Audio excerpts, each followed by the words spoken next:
نحمده ونصلي ونسلم على رسوله الكريم أما بعد فأعوذ بالله من الشيطان الرجيم بسم الله الرحمن الرحيم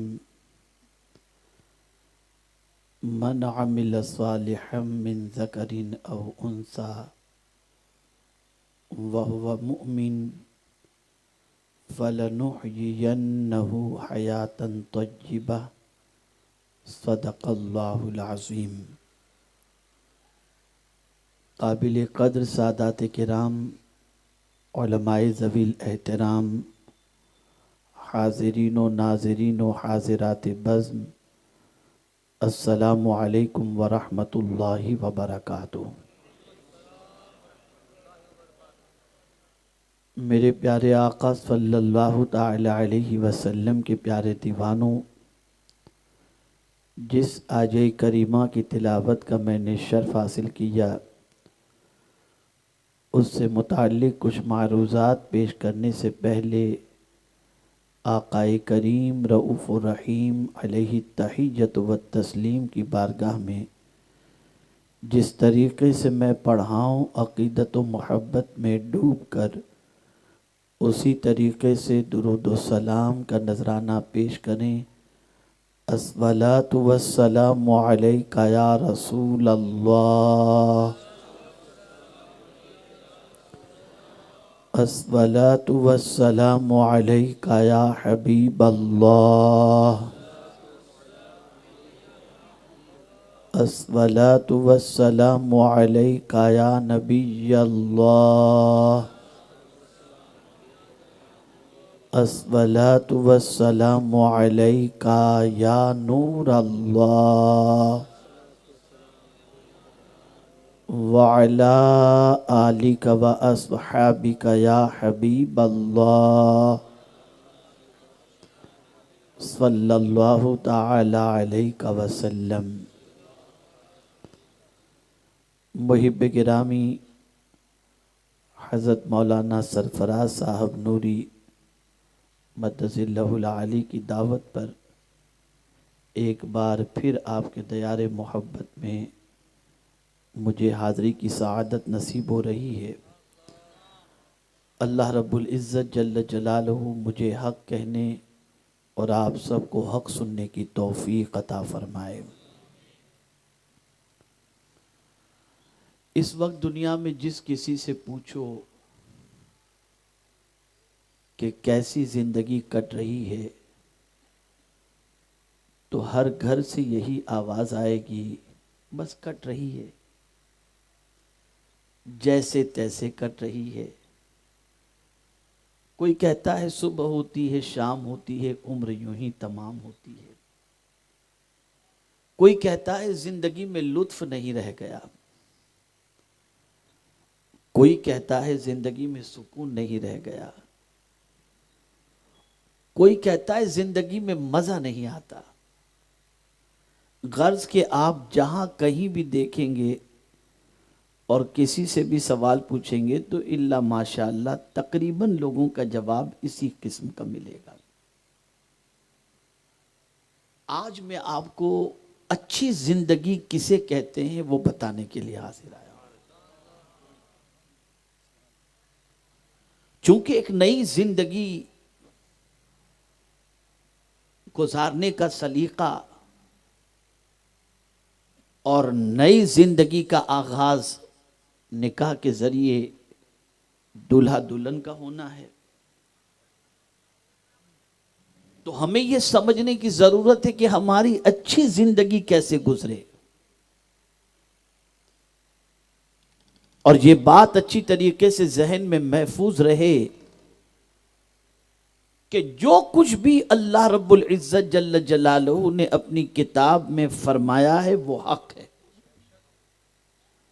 اور اسی لیے ابتدا میں اس نے فرما دیا ذالک الکتاب لا ریب فیہ، اس میں کوئی شک کی گنجائش نہیں۔ یہ کتاب دن کو دن کہہ دے تو دن ہے، اور یہ کتاب رات کو رات کہہ دے تو رات ہے۔ افسوس کی بات یہ ہے کہ ہم اچھی زندگی کے لیے بہت سارے دروازوں پر دستک دے کر ان سے طریقے سیکھنے کی کوشش کرتے ہیں. کبھی ہم نے قرآن مقدس کی طرف رجوع نہیں کیا کہ اللہ کی کتاب سے ہم پوچھیں کہ ہم اچھی زندگی چاہتے ہیں، اے کتاب تو ہماری رہنمائی فرما کہ ہمیں اچھی زندگی کیسے نصیب ہو تاکہ ہم اچھی زندگی گزار سکیں.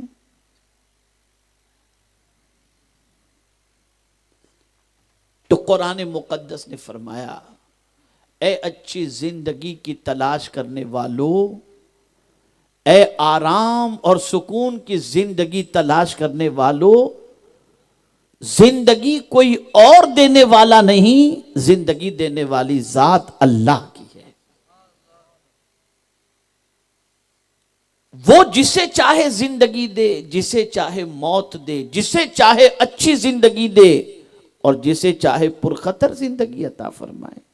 سب کچھ اس کے دست قدرت میں ہے. وہ جسے چاہے عزت عطا فرمائے، جسے چاہے ذلت عطا فرمائے. وہ جسے چاہے مالدار بنا دے، جسے چاہے غریب بنا دے. سب کچھ اس کے دست قدرت میں ہے. ایک یہ مندی کا پیریڈ چل رہا ہے نا، اور اس مندی کے پیریڈ کے اندر سچویشن کیا ہے؟ بہت ساروں کا دھندا نہیں چلتا تو لوگ کہتے ہیں کسی نے روزی باندھ دی.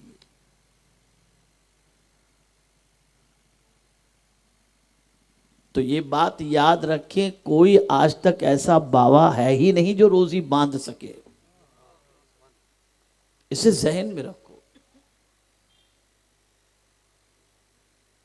کوئی ایسا آج تک ہے ہی نہیں جو آپ کے رزق کو باندھ دے.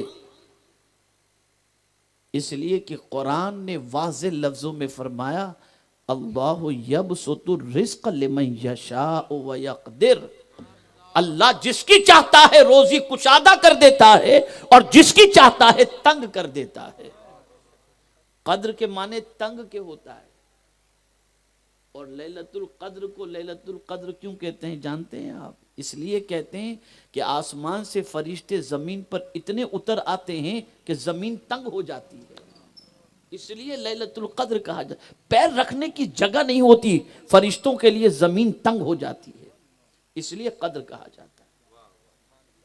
تو اللہ جسے چاہے کشادہ روزی عطا فرما دے اور جسے چاہے تنگ کر دے. تو یہ ڈپارٹمنٹ اللہ نے کسی کو دیا ہی نہیں ہے. ورنہ جو آپ کہتے ہیں کہ فلاں نے تنگ کر دیا، وہ آپ سے کیوں کہتا کہ بھئی مجھے 500 روپے تیرے کو دینا پڑے گا تو تیرا کام کروں گا؟ اس کی خود کی روزی تنگ پڑی ہے بیچارے، اس کی خود کی تنگ پڑی ہے، وہ آپ کی کیا تنگ کرے گا؟ تو یہ تو قدرت نے اپنے ہاتھ میں رکھا ہے. جس کی روزی وہ چاہے تنگ کر دے اور جس کی چاہے وہ کشادہ فرما دے.